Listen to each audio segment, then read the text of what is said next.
ನಡಿಬೋದು, ರಾಮಾಯಣ ನಡಿಬೋದು, ಮಹಾಭಾರತ, ಏನೇನು ಡ್ರಾಮಾಗಳು ನಡಿಬೋದು. ನಾನೇನು ಹೇಳೋದು ಬೇಡ, ನಾವೆಲ್ಲರೂ ಆ ಡ್ರಾಮಾ ಮಾಡಿರ್ತೀವಿ, ನಾವೆಲ್ಲರೂ ಆ್ಯಕ್ಟ್ ಮಾಡಿರ್ತೀವಿ. ಕರೆಕ್ಟ್. ಸುಮ್ಮನೆ ಇಮ್ಯಾಜಿನ್ ಮಾಡಿದ್ರೆ ನಾವೇ ಪಾತ್ರಧಾರಿಗಳಾಗಿ ಆ್ಯಕ್ಟ್ ಮಾಡಿರ್ಬೋದು ಅಥವಾ ನೋಡಿರ್ಬೋದು. ಒಟ್ನಲ್ಲಿ ನಾವೆಲ್ರಿಗೂ ಆ ಫೀಲ್ ಆಗಿರುತ್ತೆ. ಒಂದ್ಸಲ ಇಮ್ಯಾಜಿನ್ ಮಾಡ್ಕೊಳ್ಳಿ, ಇವತ್ತು ನಗು ಬರುತ್ತೆ ಅಲ್ಲ, ನಾನು ಹಿಂಗೆಲ್ಲ ಬಿಹೇವ್ ಮಾಡಿಬಿಟ್ನಾ ಅಂತ. ಇನ್ನೂ ಹಾಗೆ ಯಾರಾದರೂ ಬಿಹೇವ್ ಮಾಡ್ತಿದ್ರೆ ಪರಿವರ್ತನೆ ಮಾಡ್ಕೊಳ್ಳೋಕ್ಕೆ ಈ ಚಾಪ್ಟರ್ ಹೆಲ್ಪ್ ಮಾಡಿ.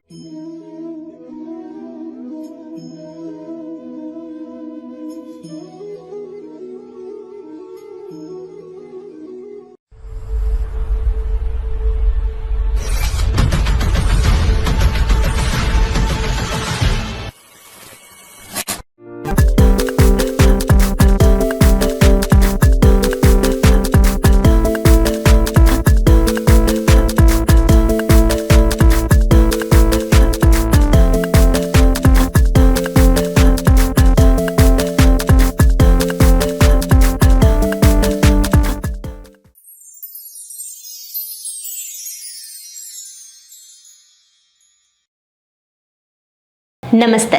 ನೀನಿಲ್ಲದೆ ನನಗಿನ್ನೇನಿದೆ, ಸುಂದರ ದಾಂಪತ್ಯಕ್ಕೊಂದು ಸರಳ ಮಾರ್ಗದರ್ಶಿ. ಬರೆದಿರೋದು ಡಾಕ್ಟರ್ ವಿರೂಪಾಕ್ಷ ದೇವರಮನೆ. ಈ ಪುಸ್ತಕದಿಂದ ನಿನ್ನೆ ಮಾಡಿದಂಥ ಚಾಪ್ಟರ್ ಏನಿದೆ ಎಪಿಸೋಡ್, ಅದನ್ನು ಕಂಟಿನ್ಯೂ ಮಾಡ್ತಾ ಇದ್ದೀವಿ. ಸೊ ನಿನ್ನೆ ನಾವೇನು ನೋಡಿದ್ವಿ, ಆಫೀಸಲ್ಲಿ ಏನೇನೆಲ್ಲ ಪ್ರಾಬ್ಲಮ್ಸ್ಗಳನ್ನು ಅವ್ರು ಫೇಸ್ ಮಾಡಬಹುದು ಅನ್ನೋದನ್ನು ನೋಡಿದ್ವಿ. ಆ್ಯಂಡ್ ಮನೆಗೆ ಹೋದರು ಅನ್ನೋದನ್ನು ನೋಡಿದ್ವಿ. ಈಗ ಮನೇಲಿ ಏನೆಲ್ಲ ಕುರುಕ್ಷೇತ್ರ ನಡಿಬೋದು, ರಾಮಾಯಣ ನಡಿಬೋದು, ಮಹಾಭಾರತ, ಏನೇನು ಡ್ರಾಮಾಗಳು ನಡಿಬೋದು.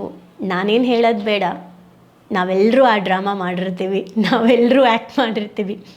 ಕರೆಕ್ಟ್. ಸುಮ್ಮನೆ ಇಮ್ಯಾಜಿನ್ ಮಾಡಿದ್ರೆ ನಾವೇ ಪಾತ್ರಧಾರಿಗಳಾಗಿ ಆ್ಯಕ್ಟ್ ಮಾಡಿರ್ಬೋದು ಅಥವಾ ನೋಡಿರ್ಬೋದು. ಒಟ್ನಲ್ಲಿ ನಾವೆಲ್ರಿಗೂ ಆ ಫೀಲ್ ಆಗಿರುತ್ತೆ. ಒಂದ್ಸಲ ಇಮ್ಯಾಜಿನ್ ಮಾಡ್ಕೊಳ್ಳಿ, ಇವತ್ತು ನಗು ಬರುತ್ತೆ ಅಲ್ಲ, ನಾನು ಹಿಂಗೆಲ್ಲ ಬಿಹೇವ್ ಮಾಡಿಬಿಟ್ನಾ ಅಂತ. ಇನ್ನೂ ಹಾಗೆ ಯಾರಾದರೂ ಬಿಹೇವ್ ಮಾಡ್ತಿದ್ರೆ ಪರಿವರ್ತನೆ ಮಾಡ್ಕೊಳ್ಳೋಕ್ಕೆ ಈ ಚಾಪ್ಟರ್ ಹೆಲ್ಪ್ ಮಾಡುತ್ತೆ. ಓಕೆ. ಸೊ ಈಗ ಆ ವ್ಯಕ್ತಿ ಆಫೀಸಿಂದ ಮನೆಗೆ ಹೋಗ್ತಾರೆ. ಮನೆಗೆ ಹೋದ ಮೇಲೆ ಗಾಡಿ ಗೇಟ್ ತೆಗಿಯೋಕ್ಕೆ ಯಾವಾಗಲೂ ಹೆಂಡತಿ ಬರ್ತಾ ಇದ್ದಿದ್ದು, ಅವತ್ತು ಬರಲ್ಲ. ಓಕೆ. ಗೊತ್ತಾಗುತ್ತೆ ಗಂಡಂಗೆ ಇವತ್ತೇನೋ ಇದೆ ಅಂತ. ಆದ್ರೂ ಒಳಗಡೆ ಏನಿರುತ್ತೆ ಗಂಡಸರಿಗೆ, ನಾನೇನು ಬೇಕಂತ ಲೇಟ್ ಮಾಡಿದ್ನಾ, ನಾನೇನು ಕರ್ಕೊಂಡು ಹೋಗಬೇಕು ಅಂತ ಮೋಸ ಮಾಡಿದ್ನಾ, ನನ್ನ ಕೆಲಸ ಇವಳಿಗೇನು ಗೊತ್ತು, ಸಡನ್ನಾಗಿ ನನ್ನನ್ನು ಇವತ್ತೇ ಕರೀತಾರೆ ಅಂತ ನನಗೇನು ಗೊತ್ತಿತ್ತು, ಇವತ್ತೇ ಕೆಲಸ ಜಾಸ್ತಿ ಆಗುತ್ತೆ, ಇವತ್ತೇ ಕ್ಲೈಂಟ್ಸ್ ಬರ್ತಾರೆ, ಇವತ್ತೇ ಬಾಸ್ ಎಕ್ಸ್ಟ್ರಾ ಕೆಲಸ ಕೊಡ್ತಾರೆ ಅಂತ ನನಗೆ ಗೊತ್ತಿದ್ದಿದ್ರೆ ನಾನು ಇವಳಿಗೆ ಹೇಳ್ತಾ ಇರಲಿಲ್ವಾ? ಇಷ್ಟು ಅರ್ಥ ಮಾಡ್ಕೊಳ್ಳೋಕ್ಕಾಗಲ್ಲ.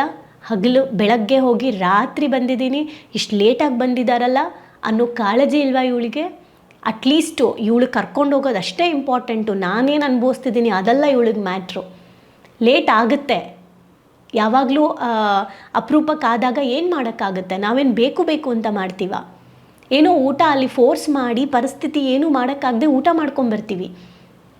ನೀವು ಅಲ್ಲಿ ತಿನ್ಕೊಂಡು ಬಂದುಬಿಟ್ರಿ ಹಾಗೆ ಹೀಗೆ ಅಂತಾಳಲ್ಲ, ಅಟ್ಲೀಸ್ಟ್ ಅಲ್ಲಿ ಆ ಪರಿಸ್ಥಿತಿಲಿ ಅವ್ರಿಗೇನಾಗಿತ್ತು ಅಂತ ಯೋಚನೆ ಮಾಡೋಕ್ಕಾಗಲ್ವ ಇವಳಿಗೆ? ಇವೆಲ್ಲವೂ ಗಂಡನ ಮನಸ್ಸಿನಲ್ಲಿ ಓಡುವಂತಹ ಸಾಮಾನ್ಯ ಮಾತುಗಳು. ಇದರ ಜೊತೆಗೆ ಒಂದು ಪಾಪ ಪ್ರಜ್ಞೆನೂ ಇರುತ್ತೆ. ಬೇಗ ಬರ್ತೀನಿ ಅಂದಿದ್ದೆ, ಬರೋಕ್ಕಾಗಿಲ್ಲ. ಆದರೆ ಅಹಂಕಾರ ಅದನ್ನು ಸೈಡಿಗಿಟ್ಟು, ನಾನು ಯಾಕೆ ಹಂಗೆ ಮಾಡಿದೆ ಗೊತ್ತಾ, ಇವಳಿಗೆ ಅರ್ಥ ಆಗಲ್ವಾ, ನಾನು ಮನೆಗೋಸ್ಕರ ದುಡಿತಾ ಇರೋದು ಅಂತ ಆ ಅಹಂಕಾರ ಅದನ್ನು ಕ್ಲೋಸ್ ಮಾಡ್ತಾ ಇರುತ್ತೆ, ಆ ಅರಿವನ್ನು ಕ್ಲೋಸ್ ಮಾಡ್ತಾ ಇರುತ್ತೆ. ಕರೆಕ್ಟ್. ಎಲ್ಲರಲ್ಲೂ ಈ ಥರ ಆಗುತ್ತೆ. ಆದರೆ ಈ ಗಂಡ ಏನು ಮಾಡಿದ್ರು, ಇದನ್ನು ನಾವು ಕಲಿಬೇಕಾಗಿದೆ. ಸೊ ಒಳಗಡೆ ಹೋಗಬೇಕಾದ್ರೆ ಆಬ್ವಿಯಸ್ಲಿ ಇವ್ರು ಒಳಗಡೆ ಇದು ಓಡೋಕ್ಕೆ ಸ್ಟಾರ್ಟ್ ಆಯ್ತಂತೆ. ಗಾಡಿ ನಿಲ್ಲಿಸ್ಬಿಟ್ಟು ಒಳಗಡೆ ಹೋಗ್ತಿದ್ದಂಗೆ ಹೆಂಡ್ತಿದ್ದು ಶುರುವಾಯ್ತಂತೆ. ಏನು ಒಂದು ಫೋನ್ ಎತ್ತಿ ಲೇಟ್ ಆಗುತ್ತೆ ಅಂತ ಹೇಳೋಕ್ಕಾಗಲ್ವಾ ನಿಮಗೆ? ಎಷ್ಟು ಸಲ ಫೋನ್ ಮಾಡಬೇಕು? ಸ್ವಿಚ್ ಆಫ್ ಆಗಿದೆ. ಅಷ್ಟು ಸಲ ಫೋನ್ ಮಾಡಿದ್ರೆ ಒಂದು ಸಲ ಎತ್ತಿ ಹೇಳಬೇಕು ಅನ್ನೋ ಕಾಮನ್ ಸೆನ್ಸ್ ಇಲ್ವಾ ನಿಮಗೆ? ನಾನೇನಾದರೂ ಹಿಂಗೆ ಮಾಡಿದ್ರೆ ಏನು ಮಾಡ್ತಿದ್ರಿ ನೀವು ಅಂತ ಹೆಂಡತಿ ಕ್ವೆಶನ್ ಮಾಡೋಕ್ಕೆ ಶುರು ಮಾಡಿದ್ಲಂತೆ. ಅದಕ್ಕೆ ಗಂಡ ಆಯ್ತಾಯ್ತು ನಡಿ ಒಳಗೆ ಮಾತಾಡೋಣ ಅಂದ್ಕೊಂಡು, ಇನ್ನೂ ನಡಿ ಒಳಗಡೆ ರೂಮಿಗೆ ಹೋಗಿ ಮಾತಾಡೋಣ ಅಂತ ಹೋದ್ರಂತೆ. ಹೋಗ್ಬಿಟ್ಟು ಕೇಳಿಸ್ಕೊ ಸ್ವಲ್ಪ ನಾನು ಹೇಳೋದನ್ನು, ನೀವು ಏನೂ ಹೇಳಬೇಡಿ ನನಗೆ ಅಂದ್ಬಿಟ್ಟು ಅವ್ನು ಟಚ್ ಮಾಡೋಕ್ಕೆ ಹೋದ್ರೆ ಅವ್ನ ಕೈನ ತೆಗೆದೆಸ್ಬಿಟ್ಟು ಹೋಗ್ಬಿಟ್ಟು ಆ ಕಡೆ ತಿರ್ಕೊಂಡು ಮಲ್ಕೊಂಡ್ಲಂತೆ. ಹಾಗೆ ಅಲ್ವಾ ನಾವೆಲ್ಲ ಮಾಡೋದು? ಓಕೆ. ಆ ಕಡೆ ತಿರ್ಕೊಂಡು ಮಲ್ಕೊಂಡ್ಲಂತೆ. ಅಳಕ್ಕೆ ಶುರು ಮಾಡಿದ್ಲಂತೆ. ಅವ್ನು ಸಮಾಧಾನ ಮಾಡೋಕ್ಕೆ ಬಂದು, ಕೇಳಿಸ್ಕೋ, ಸಾರಿ ಲೇಟ್ ಆಯಿತು, ಯಾಕೆ ಅಂತ ಹೇಳ್ತೀನಿ ಕೇಳಿಸ್ಕೊ ಅಂತ ಅಂದರೂ ಕೂಡ ಅವಳು ಕೇಳಿಸ್ಕೊಳ್ಳಿ, ನಿಮ್ದು ಇದ್ದಿದ್ದೆ ಅದು, ಕೇಳೋಕ್ಕಾಗಲ್ಲ ನನಗೆ ಅಂತ ಮುನ್ಸ್ಕೊಂಡು ಅಳಕ್ಕೆ ಶುರು ಮಾಡಿದ್ಲಂತೆ. ಸೊ ಇವನು ಆಮೇಲೆ ಹೇಗಿದ್ರು ಲೇಟ್ ಆಗಿತ್ತು, ಹೋಗಿ ಸ್ವಲ್ಪ ಸ್ನಾನ ಮಾಡಿಕೊಂಡು ಫ್ರೆಶ್ ಅಪ್ ಆಗಿ ಬಂದು ಒಂಚೂರು ಏನೋ ಬಿಸಿ ಬಿಸಿದೇನೋ ಸಾಂಬಾರನ್ನ ಬಿಸಿ ಮಾಡಿಕೊಂಡು ತಿಂದು ಅಟ್ಲೀಸ್ಟ್ ಬಂದು ಅವಳು ಊಟನಾದರೂ ಹಾಕ್ಕೊಡ್ಬೋದಿತ್ತಲ್ಲ ಅಂತ ಅಂದ್ಕೊಂಡಂತೆ. ಆಮೇಲೆ ಓಕೆ ಅವಳಿಗೂ ಸಮಾಧಾನ ಬೇಕು, ಅವಳಿಗೂ ಸ್ಪೇಸ್ ಬೇಕು ಅಂತ ಹೇಳಿ ಆರಾಮಾಗಿ ಊಟ ಮಾಡ್ಕೊಂಡು ಬಂದು, ನೀನು ಊಟ ಮಾಡಿದ್ಯಾ, ಊಟ ಮಾಡ್ತೀಯಾ, ತಗೋ ಅಂತ ತೊಗೊಂಬಂದಂತೆ. ನನಗೇನು ಬೇಡ ಅಂದ್ಲಂತೆ. ಇಲ್ಲ ತಗೋ ಪ್ಲೀಸ್, ಇಲ್ಲ ನನಗೇನು ಬೇಡ, ಬಾ ಇಬ್ಬರು ಒಟ್ಟಿಗೆ ಮಾಡೋಣ. ಇಲ್ಲ ನಂಗೆ ಬೇಡ ಪ್ಲೀಸ್, ಸಾರಿ ಅಂತ ಹೇಳ್ತಾ ಇದ್ದೀನಲ್ವಾ, ಸಾರಿ ಅಂತ ಕೇಳ್ತಾ ಇದ್ದೀನಲ್ವಾ, ಪ್ಲೀಸ್ ಬಾ ನಾನೇ ತಿನ್ನಿಸ್ತೀನಿ ಅಂತ ಹೇಳಿದ್ನಂತೆ. ಆಗ ಅವಳು ಎದ್ದುಬಿಟ್ಟು ಹಾಗೆ ಮುನ್ಸ್ಕೊಂಡೆ ಕೂತ್ಕೊಂಡು ಊಟ ಮಾಡಿದ್ರಂತೆ. ಓಕೆ, ಅದಾದ ಮೇಲೆ ಊಟ ಎಲ್ಲ ಆದಮೇಲೆ ನಂಗೆ ಗೊತ್ತು ನಿಂಗೆ ಎಷ್ಟು ಬೇಜಾರಾಗಿರುತ್ತೆ ಅಂತ, ನಂಗೆ ಗೊತ್ತು ನಿಂಗೆಷ್ಟು ನೋವಾಗಿರುತ್ತೆ ಅಂತ. ನಾನು ಈ ಅಡುಗೆ ಮಾಡೋ ಟೈಮ್ ಏನು ಬಿಸಿ ಮಾಡ್ಕೊಳಕ್ಕೆ ಹೋದೆ, ಆಗ ಮನೇಲಿರೋ ಆ ನಿಶಬ್ದನೇ ನನ್ನ ಕೈಲಿ ತಡ್ಕೊಳಕ್ಕಾಗಿಲ್ಲ. ಪಾಪ ಬೆಳಗ್ಗೆಯಿಂದ ನೀನು ಆ ನಿಶಬ್ದವನ್ನು ಫೇಸ್ ಮಾಡ್ತಾ ಇದೆಯಾ, ಬೆಳಗ್ಗೆಯಿಂದ ನೀನು ಕೂಡ ನನಗೋಸ್ಕರ ಕಾಯ್ತಾ ಇದೆಯಾ, ಬೇಗ ಬರ್ತೀನಿ ಅನ್ನೋ ನಿರೀಕ್ಷೆಯಲ್ಲಿ ನಿನಗೂ ನೋವಾಗಿರುತ್ತೆ, ನಿನಗೂ ಬೇಜಾರಾಗಿರುತ್ತೆ. ಐ ಆಮ್ ಸಾರಿ ಇವತ್ತು ಲೇಟ್ ಆಯಿತು ಅಂತ. ಏನಕ್ಕೆ ಲೇಟ್ ಆಯಿತು, ಇವತ್ತು ಸಡನ್ನಾಗಿ ಬಾಸು ಯಾರನ್ನೋ ಕ್ಲೈಂಟ್ಸ್ನ ಕರ್ಸ್ಬಿಟ್ಟಿಂಗ್ ಮಾಡಿಬಿಟ್ರು, ಈ ರೀಸನ್ಗೋಸ್ಕರ ಆಯಿತು, ನಾನು ನಿನಗೆ ಇದನ್ನು ಕನ್ವಿನ್ಸ್ ಮಾಡೋಕ್ಕೆ ಹೇಳ್ತಾ ಇಲ್ಲ, ಇಲ್ಲಿ ನಡೆದಿದ್ದು ಹೇಳ್ತಾ ಇದ್ದೀನಿ, ದಯವಿಟ್ಟು ಕ್ಷಮಿಸು, ಐ ಆಮ್ ಸಾರಿ ಅಂತ ಕೇಳಿದ್ನಂತೆ. ತಕ್ಷಣ ಆ ಹೆಂಡತಿ ಓಕೆ ಆಯಿತು ಬಿಡಿ ಹೋಗಲಿ ಅಂತ ಹೇಳಿ ಸಮಾಧಾನ ಆಗಿ, ನೀವು ಲೇಟಾಗಿ ಬಂದ್ರಿ ಅಂತ ನಂಗೆ ಬೇಜಾರಿಲ್ಲ, ಒಂದು ಫೋನ್ ರಿಸೀವ್ ಮಾಡಿಬಿಟ್ಟು ಅಥವಾ ಫೋನ್ ಮಾಡಿ ಇವತ್ತು ಯಾರೋ ಕ್ಲೈಂಟ್ಸ್ ಬಂದಿದ್ದಾರೆ ಅಂತ ಹೇಳ್ಬೋದಿತ್ತು, ಅದಕ್ಕೆ ನನಗೆ ಬೇಜಾರಾಯಿತು. ನೀವು ಫೋನ್ ಎತ್ತದೇ ಇದ್ದಿದ್ದಕ್ಕೆ ನನಗೆ ಭಯ ಆಯಿತು, ಗಾಡೀಲಿ ಹೋಗಿರ್ತೀರಾ ಏನಾಗಿರುತ್ತೋ ಏನು ಅಂತ ಅನ್ನಿಸ್ತು. ನೀವು ಫೋನ್ ಎತ್ತದೇ ಇದ್ದಿದ್ದಕ್ಕೆ ನನ್ನ ಕೈಕಾಲೆಲ್ಲ ನಡುಗೋಕ್ಕೆ ಸ್ಟಾರ್ಟ್ ಆಯಿತು. ನೀವು ಏನಾದರೂ ಆಗಿದ್ದರೆ, ಆಕ್ಸಿಡೆಂಟ್ಸ್ ಆ ಥರ ಏನಾದರೂ ಆಗಿದ್ರೆ ಹತ್ರ ಏನೇನೋ ಕೆಟ್ಟ ಕೆಟ್ಟ ಯೋಚನೆಗಳು ಬರೋಕ್ಕೆ ಸ್ಟಾರ್ಟ್ ಆಯಿತು. ಸೊ ನನಗೆ ಭಯ ಆಯಿತು, ಅದಕ್ಕೆ ಅಳು ಬಂತು, ದುಃಖ ಬಂತು, ಯಾಕೆ ಎತ್ತುತ್ತಿಲ್ಲ ಅಂತ. ಇವೆಲ್ಲ ಮಿಕ್ಸ್ಚರ್ ಆಫ್ ಎಮೋಷನ್ಸ್ ನಂಗೆ ತುಂಬ ಇರಿಟೇಟ್ ಆಯಿತು. ಬೇಗ ಬರ್ತೀನಿ ಅಂದಿದ್ರು, ಮರ್ತುಬಿಟ್ರು, ಇದೆಲ್ಲವೂ ಬಂತು. ಬಟ್ ಅದ್ರ ಜೊತೆಗೆ ಯಾವಾಗ ಫೋನ್ ಮಾಡಿದಾಗ ಎತ್ತಲಿಲ್ಲ, ನನಗೆ ಫ್ರಸ್ಟ್ರೇಷನ್ ಆಯಿತು. ಇದೆಲ್ಲ ಆ ಹೆಂಡತಿ ಹೇಳ್ಕೊಳ್ಳೋಕ್ಕೆ ಸ್ಟಾರ್ಟ್ ಮಾಡಿದ್ರಂತೆ ಅವರ ಭಾವನೆಗಳನ್ನು. ಎಷ್ಟು ಬ್ಯೂಟಿಫುಲ್ ಆಗಿದೆ ಅಲ್ಲ. ಯಾವುದೇ ಒಬ್ಬ ವ್ಯಕ್ತಿ ಏನೋ ತಪ್ಪು ಮಾಡ್ತಾ ಇದ್ದಾರೆ ಅಥವಾ ಏನೋ ರಿಯಾಕ್ಟ್ ಮಾಡ್ತಾ ಇದ್ದಾರೆ ಅಂದರೆ ಆ ಪರಿಸ್ಥಿತಿಯನ್ನು ನಿಭಾಯಿಸೋಕ್ಕೆ ಬಂದಿರಲ್ಲ ಅಷ್ಟೆ. ನಾನು ನನ್ನ ಹಸ್ಬೆಂಡ್ಗೆ ಫೋನ್ ವಿಚಾರದಲ್ಲಿ ನಮ್ಮ ಮನೇಲಿ ಎನಿ ಟೈಮ್ ಈ ಪಾಯಿಂಟ್ ಜಗಳ ಆಗ್ತಾಯಿತ್ತು. ನನ್ನ ಹಸ್ಬೆಂಡ್ ನೇಚರ್, ಅವರು ಮೀಟಿಂಗಲ್ಲಿದ್ದಾಗ ಫೋನ್ ಬಿಲ್ಕುಲ್ ಎತ್ತುತ್ತಾ ಇರಲಿಲ್ಲ. ನನಗೆ ಎಷ್ಟು ಕಾಲ್ ಮಾಡಿದ್ರೂ ಅವ್ರು ಎತ್ತುತ್ತಾ ಇರಲಿಲ್ಲ. ಬೇಗ ಬರ್ತೀನಿ ಅಂತ ಹೇಳಿ ಒಂದು ಸಲ ಅಲ್ಲ ತುಂಬ ಸಲ ಬೇಗ ಬರ್ತೀನಿ ಅಂತ ಹೇಳಿ ಎಲ್ಲೋ ಹೋಗಬೇಕು ಅಂತ ಹೇಳಿ ಯಾವುದೋ ಫಂಕ್ಷನ್ಗೆ ಹೋಗೋಕ್ಕೆ ನಾನು ರೆಡಿಯಾಗಿದ್ದರೂ ಕೂಡ ಒಂದೊಂದು ಟೈಮ್ ಅವ್ರು ಆ ಟೈಮಲ್ಲಿ ಬರ್ತಿರಲಿಲ್ಲ. ಅದಾದಮೇಲೆ ನಾನು ಊಟಕ್ಕೆ ಕಾಯ್ಕೊಂಡು ಕೂತ್ಕೊಂಡಿದ್ದಾಗ ಇಲ್ಲ ಫೋರ್ಸ್ ಮಾಡಿದ್ರು, ಅಲ್ಲಿ ತಿನ್ಕೊಂಡು ಬಂದುಬಿಟ್ಟೆ ಅಂತ ಹೇಳಿಬಿಡ್ತಾಯಿದ್ರು. ಆಗ ಮತ್ತೆ ನಾನು ಒಬ್ಬಳೇ ಕೂತ್ಕೊಂಡು ಊಟ ಮಾಡೋಕ್ಕೆ ಅವ್ರ ಹತ್ರ ಮುನ್ಸ್ಕೊಂಡು ನಾನು ಊಟ ಮಾಡಿದೆ, ಮಲ್ಕೊಳ್ತಾ ಇದ್ದೆ. ಒಂದು ಫೋನ್ ಮಾಡಿಬಿಟ್ಟು ಊಟ ಮಾಡ್ಕೊಂಬರ್ತೀನಿ ನೀನು ಊಟ ಮಾಡು ಅಂದಿದ್ರೆ ನಾನು ಮಾಡ್ತಿರ್ಲಿಲ್ವಾ ಅಂತ. ಇವೆಲ್ಲ ನಾನು ಎಕ್ಸ್ಪೀರಿಯನ್ಸ್ ಮಾಡಿದ್ದೀನಿ. ಒಂದು ಫೋನ್ ಮಾಡಿದ್ರೆ ಎತ್ತಕ್ಕೇನು, ಒಂದು ಕಾಲ್ ಮಾಡಿ ಕೇಳೋಕ್ಕೇನು ಅಂತ ಅವರು ಆ ಕಡೆಯಿಂದ ಅವ್ರ ವ್ಯೂ ಪಾಯಿಂಟ್ ಅಂದರೆ ಈಗ ಇವ್ರು ಹ್ಯಾಂಡ್ಲು ಮಾಡಿದ್ರಲ್ಲ ಆ ಥರ ಹ್ಯಾಂಡ್ಲು ಮಾಡೋಕ್ಕೆ ನನ್ನ ಹಸ್ಬೆಂಡ್ಗೂ ಗೊತ್ತಾಗ್ತಾ ಇರಲಿಲ್ಲ. Because lack of knowledge. ನನಗೂ ಗೊತ್ತಾಗ್ತಾ ಇರಲಿಲ್ಲ ಬಿಕಾಸ್ ಲ್ಯಾಕ್ ಆಫ್ ನಾಲೆಜ್, ಜ್ಞಾನದ ಕೊರತೆ. ಸಿಂಪಲ್.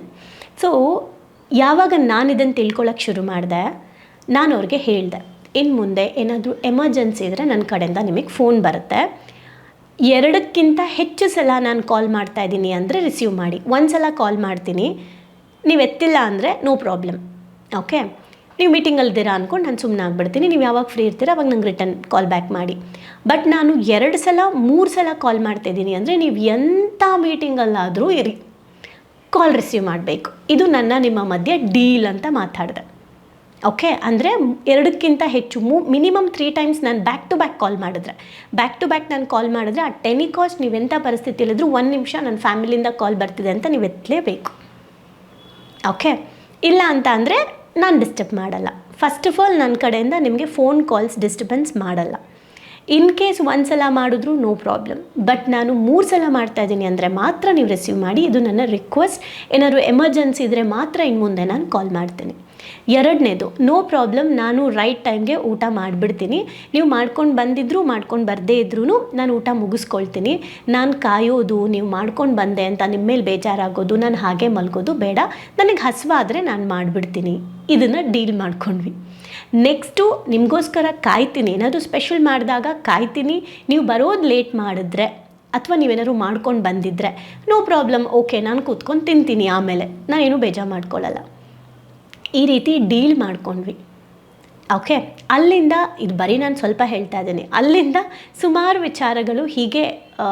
ನನಗೆ ಈ ನಾಲೆಜ್ ಇಲ್ಲ ಅಂದಿದ್ರೆ ಏನು ಇದೆಷ್ಟು ವರ್ಷ ಕಂಟಿನ್ಯೂ ಆಗ್ತಿತ್ತು, ಇನ್ನೆಷ್ಟು ವರ್ಷ ಜಗಳ ಆಡ್ತಾಯಿದ್ದೆ ಅಲ್ವಾ. ಎಷ್ಟೋ ಸಲ ನನಗೆ ಅವರು ನನಗೆ ಪ್ರಯಾರಿಟಿ ಕೊಡ್ತಾ ಇಲ್ಲ, ಬೇರೆಯವ್ರಿಗೆ ಕೊಡುವಂಥ ಒಂದು ಸ್ಥಾನನ ನನಗೆ ಕೊಡ್ತಾ ಇಲ್ಲ. ಬೇರೆಯವ್ರು ಕಷ್ಟದಲ್ಲಿದ್ದಾರೆ ಅಂದರೆ ಅರ್ಥ ಮಾಡ್ಕೊಳ್ತಾರೆ. ಬೇರೆಯವರು ಎಲ್ಲಾದರೂ ಇದ್ದಾರೆ ಅಂದರೆ ಲೈಕ್ ಬೇರೆಯವ್ರು ಕಾಲ್ ಮಾಡಿದ್ರೆ ಬೇಗ ಎತ್ಬಿಡ್ತಾರೆ. ಎಂಥ ಮೀಟಿಂಗಲ್ಲಿದ್ದರೂ ಯಾರಾದರೂ ಅವ್ರಿಗಿಂತ ಸ್ವಲ್ಪ ಹೈಯರ್ ಕಾಲ್ ಮಾಡಿದ್ರೆ ಎತ್ಬಿಡ್ತಾರೆ, ಬಟ್ ನಂದು ಎತ್ತಲ್ಲ. ಸೊ ನಾನು ಇಷ್ಟೊಂದು ನೆಗ್ಲೆಕ್ಟ್ ಇವ್ರಿಗೆ, ಈ ಥರ ಎಲ್ಲ ನನಗೆ ಅಂದ್ಕೊಳ್ತಾ ಇದ್ದೆ. ಅದು ಅವ್ರ ಪ್ರಾಬ್ಲಮ್, ಲೈಕ್ ಅವ್ರದ್ದೇನೋ ಒಂದು ಸಿಚುಯೇಷನ್, ಅವ್ರ ಮನಸ್ಥಿತಿ, ಅವ್ರದ್ದೇನೋ ನಡೀತಾ ಇರುತ್ತೆ ಒಳಗಡೆ. ಓಕೆ, ನನಗೆ ಕಾಣಲ್ಲ ಅದು. ಸೊ ನಾನು ಅವರನ್ನು ಚೇಂಜ್ ಮಾಡೋಕ್ಕಾಗಲ್ಲ, ಬಟ್ ನಾನು ನನ್ನನ್ನು ಚೇಂಜ್ ಮಾಡ್ಕೋಬೋದು, ನಾನು ನನ್ನನ್ನು ಫಿಕ್ಸ್ ಮಾಡ್ಕೋಬೋದು ಅಂತ ಅರ್ಥ ಮಾಡಿಕೊಂಡು ಈ ಥರ ನಾನು ಡೀಲ್ ಮಾಡೋಕ್ಕೆ ಶುರು ಮಾಡಿದೆ. ಸೊ ಆವಾಗಿಂದ ಪ್ರಾಬ್ಲಮ್ಸ್ ಕ್ಲಿಯರ್ ಆಗೋಕ್ಕೆ ಹೆಲ್ಪ್ ಆಯಿತು. ಒಂದು, ಆ್ಯಸ್ ಎ ವುಮನ್ ನಾನು ನನ್ನ ಮೆಚೂರಿಟಿ ಲೆವೆಲ್ನ ಜಾಸ್ತಿ ಮಾಡಿಕೊಂಡು ಅವರ ಪ್ರಾಬ್ಲಮ್ಸ್ನ ಅವರ ಒಂದು ವ್ಯೂ ಪಾಯಿಂಟಲ್ಲಿ ನೋಡೋಕ್ಕೆ ಸ್ಟಾರ್ಟ್ ಮಾಡಿದ್ಮೇಲೆ 90% ಜಗಳ ಕ್ಲಿಯರ್ ಆಯಿತು. ಓಕೆ, ನನ್ನ ಕಡೆಯಿಂದ ರೆಡಿ ಮಾಡ್ಕೊಳ್ಳೋ ಅಂಥದ್ದು. ಇನ್ನು 10% ನಾವು ಅವಾಗವಾಗ ಬಂದಾಗ ಇಮಿಡಿಯೇಟ್ ಮಾತಾಡ್ಕೊಂಡು ಕ್ಲಿಯರ್ ಮಾಡ್ಕೊಳ್ಳೋದು. ಬಹಳ ಒಂದು ವರ್ಷಗಳಾಯಿತು ನನ್ನ ಮತ್ತು ನನ್ನ ಹಸ್ಬೆಂಡ್ ಮಧ್ಯ ಮನಸ್ತಾಪಗಳಾಗಿ. ಇನ್ ಕೇಸ್ ಯಾವುದಾದ್ರೂ ವಿಚಾರದಲ್ಲಿ ಕಾನ್ಫ್ಲಿಕ್ಟ್ ಥರ ಬಂದರೂ ಕೂಡ, ಓಕೆ, ಟೇಕ್ ಯೋರ್ ಟೈಮ್, ನೀನು ಯೋಚನೆ ಮಾಡು, ಓಕೆ ನೀನೇ ಸರಿ, ಅವ್ರೇನಾದ್ರು ಹೇಳ್ದ, ಓಕೆ ನೀನೇ ಕರೆಕ್ಟ್, ನಾನು ಹಂಗೆ ಯೋಚನೆ ಮಾಡಿರಲಿಲ್ಲ, ಫೈನ್, ಅಷ್ಟೇ.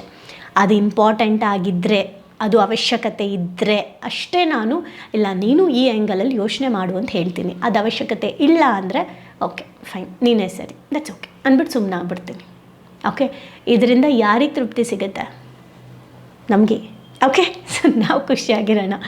ಆ್ಯಂಡ್ ಇಲ್ಲಿ ಒಬ್ಬ ಗಂಡ ಏನಾದರೂ ಲೇಟಾಗಿ ಬಂದಾಗ ಅಥವಾ ಏನೋ ಪ್ರಾಮಿಸ್ ಮಾಡಿ ಬ್ರೇಕ್ ಮಾಡಿದಾಗ ನೀನೇ ನನ್ನ ಸಿಚುಯೇಷನ್ನ ಅರ್ಥ ಮಾಡ್ಕೋಬೇಕು ಅಂತ ಎದುರುಗಡೆ ಇರೋರ ಮೇಲೆ ಹಾಕಬೇಡಿ. ನಿಮ್ಮ ಸಿಚುಯೇಷನ್ನ ಅವ್ರಿಗೆ ಅರ್ಥ ಮಾಡ್ಕೊಳ್ಳೋಕೆ ಆಗಲ್ಲ, ಅವ್ರು ಮಾಡ್ಕೋಬೇಕಾಗಿಲ್ಲ ಸಹ. ಸೊ ನೀವು ಆ ಮೆಚ್ಯೂರಿಟಿಯಿಂದ ಡೀಲ್ ಮಾಡಿ ಎಮೋಷನ್ಸ್ನ. ಸೇಮ್ ವುಮನ್ಸ್ ಎದುರುಗಡೆ ಇರೋರ್ದು ಏನಾದರೂ ಇಶ್ಯೂ ಆಗಿದ್ದರೆ ಅವ್ರಿಗೂ ಏನೋ ಇರಬಹುದು ಪ್ರಾಬ್ಲಮ್ ಅಂತ ಅರ್ಥ ಮಾಡ್ಕೊಳ್ಳಿ. ನಾನು ಇದ್ರ ಬಗ್ಗೆ ತುಂಬ ಡೀಪಾಗಿ ಹೇಳಬೇಕಾಗತ್ತೆ. ಆ್ಯಂಡ್ ಖುಷಿ ವಿಷಯ ಏನು ಗೊತ್ತಾ, ನಮ್ಮ ಸೆಕೆಂಡ್ ಬ್ಯಾಚ್ ಭಾವನೆಗಳಿಗೊಂದು ಶಾಲೆಯ 2ನೇ ಬ್ಯಾಚ್ ಸ್ಟಾರ್ಟ್ ಆಗಿದೆ. ಸೊ ಈಗ ಸೀಟ್ ಬ್ಲಾಕ್ ಮಾಡಿದ್ದೀವಿ. ಇವಾಗ ನೀವು ಯಾರೇ ಕಾಲ್ ಮಾಡಿದ್ರೂ ಕೂಡ ನಮ್ಮ ಈ 2 months ನಾವು ಯಾರನ್ನೂ ಬುಕ್ಕಿಂಗ್ ತೊಗೊಳ್ಳಲ್ಲ, ಸೀಟ್ ಕ್ಲೋಸ್ ಆಗಿದೆ. ಆ್ಯಂಡ್ ಜೂನ್, ಜುಲೈ, ಆಗಸ್ಟ್ ತಿಂಗಳಿಂದ ಸಂಬಂಧಗಳ ವರ್ಕ್ಶಾಪ್ ಸ್ಟಾರ್ಟ್ ಆಗ್ತಾ ಇದೆ. ಓಕೆ, ಆಗಸ್ಟಿಂದ ರಿಲೇಷನ್ಶಿಪ್ ಸಂಬಂಧಗಳ ವರ್ಕ್ಶಾಪ್ 4 levels ಇದೆ. ಬ್ಯೂಟಿಫುಲಿ ಡಿಸೈನ್ ಆಗಿದೆ. ಆ್ಯಂಡ್ ಎಲ್ಲರಿಗೂ ಬೇಕಾಗಿರೋದು ಸಂಬಂಧಗಳ ಬಗ್ಗೆನೇ ಅಲ್ವಾ, ಭಾವನೆಗಳು ಜಾಸ್ತಿ ಅಲ್ಲೇ ನಮಗೆ ವರ್ಕ್ ಆಗಬೇಕಾಗಿರೋದು. ಸೊ ಆಗಸ್ಟಿಂದ ರಿಲೇಷನ್ಶಿಪ್ ಕ್ಲಾಸಸ್ ಸ್ಟಾರ್ಟ್ ಆಗುತ್ತೆ. ಯಾರಿಗೆ ಇಲ್ಲ ನನ್ನ ಜೀವನದಲ್ಲಿ ನಾನು ಸಂಬಂಧಗಳ ಬಗ್ಗೆ ನಾನು ಕಲಿಬೇಕು, ಅದರಲ್ಲೂ ನಾನು ಮಾಸ್ಟ್ರಿ ಮಾಡಬೇಕು ಆ್ಯಂಡ್ ನಾನು ಮಾಡ್ಕೊಳ್ಳೋದ್ರಿಂದ ನನ್ನ ಮಕ್ಳಿಗೆ ಅದು ಹೆಲ್ಪ್ ಆಗುತ್ತೆ ಅಂತ ನಿಮಗೊಂದು ಗ್ರೇಟ್ ವಿಷನ್ ಇದ್ದರೆ, ಹ್ಯಾಪಿನೆಸ್, ಸಕ್ಸಸ್ಫುಲ್ ಲೈಫ್ ಲೀಡ್ ಮಾಡಬೇಕು ಸಂಬಂಧಗಳಲ್ಲಿ ಅಂದರೆ ನೀವು ನಮ್ಮ ನಂಬರ್ಗೆ ಕಾಲ್ ಮಾಡಿ ರಿಜಿಸ್ಟರ್ ಮಾಡ್ಕೊಳ್ಳಿ. ಮುಂದೆ ಬರುವಂಥ ವರ್ಕ್ಶಾಪ್ಗೆ ಈಗಲೇ ಪ್ರೀ ಬುಕ್ಕಿಂಗ್ ಮಾಡ್ಕೋಬೋದು, ನಾನು ಯಾಕೆ ಹೀಗೆ ಪ್ರೋಗ್ರಾಮ್ನ ಅಟೆಂಡ್ ಮಾಡೋದ್ರ ಮೂಲಕ. ಸೊ ಇದಿಷ್ಟು ನೆಕ್ಸ್ಟ್ ಸಂಬಂಧದಿದೆ. ಬಟ್ ಈ 2 months ಏನಾಗಬೇಕಿತ್ತೆ ಅದು ಬ್ಲಾಕ್ ಆಗಿದೆ. ಈ ಜೂನ್ ಮತ್ತು ಜುಲೈಗೆ ಯಾರಿಗೂ ಎಂಟ್ರಿ ಇಲ್ಲ. ಆಗಸ್ಟಲ್ಲಿ ಓಪನ್ ಮಾಡ್ತಾ ಇದ್ದೀವಿ ಮತ್ತು ನಾವು ಸೆಷನ್ಸ್ಗಳನ್ನು. ಓಕೆ, ಸೊ ಫೈನಲಿ ನಮ್ಮವರು ನಮಗೋಸ್ಕರ ಕಾಯ್ತಾ ಇರ್ತಾರೆ, ನಮ್ಮವರು ನಮಗೋಸ್ಕರ ಕಾಳಜಿ ತಗೊತಾರೆ. ಹಾಗಾಗಿ ನಮ್ಮವರು ನಮಗೇನೆ ಬೈತಾರೆ. ಸೊ ಬೈಯೋದನ್ನು ಊರವ್ರ ಹತ್ರ ಎಲ್ಲ ಬೈಸ್ಕೊಂಡ್ರು ನಮಗೆ ಬೇಜಾರಾಗಲ್ಲ, ಮನೆಯವ್ರು ಬೈದರೆ ಮಾತ್ರ ಫುಲ್ ಏನೋ ನಾವೇ ದೊಡ್ಡ ಡಾನ್ಗಳು ಥರ ಬಿಹೇವ್ ಮಾಡ್ತೀವಿ. ಊರವರೆಲ್ಲ ಬೈದಿದ್ದು ಮರ್ತೋಗ್ಬಿಡ್ತೀವಿ, ಮನೆಯವ್ರು ಬೈದಿದ್ದು ನೆನ್ಪಿಟ್ಕೋತೀವಿ. ಸೊ ನಮ್ಮನ್ನು ಪ್ರೀತಿಸೋರಿಗೆ ಬೈಯೋ ಅರ್ಹತೆಯೂ ಇದೆ, ಬೈಯೋ ಯೋಗ್ಯತೆಯೂ ಇದೆ. ಸೊ ನಮ್ಮನ್ನು ಪ್ರೀತಿಸೋರು ಮಾತ್ರ ಬೈಬೇಕಾಗಿದೆ, ನಮಗೋಸ್ಕರ ಕಾಳಜಿ ತಗೊಳ್ತಾರೆ. ಸೊ ಅವರು ಎಕ್ಸ್ಪ್ರೆಸ್ ಮಾಡೋ ರೀತಿ ಕಾಳಜಿ ಬೇರೆ ಥರ ಇರುತ್ತೆ. ಈ ವ್ಯೂ ಪಾಯಿಂಟ್ನ ನಾವೆಲ್ಲರೂ ಡೆವಲಪ್ ಮಾಡ್ಕೊಳ್ಳೋಣ. ಹೇಗಿತ್ತು ಸಾರಿ ಲೇಟ್ ಆಯಿತು ಚಾಪ್ಟರ್, ಎಷ್ಟೆಲ್ಲ ತಿಳ್ಕೊಂಡ್ವಿ ಅಂತ ಕಮೆಂಟ್ ಮಾಡಿ. ನಾಳೆ ಹೊಸ ಚಾಪ್ಟರೊಂದಿಗೆ ಮತ್ತೆ ಎಪಿಸೋಡ್ನ ಕಂಟಿನ್ಯೂ ಮಾಡ್ತೀನಿ. Thank you.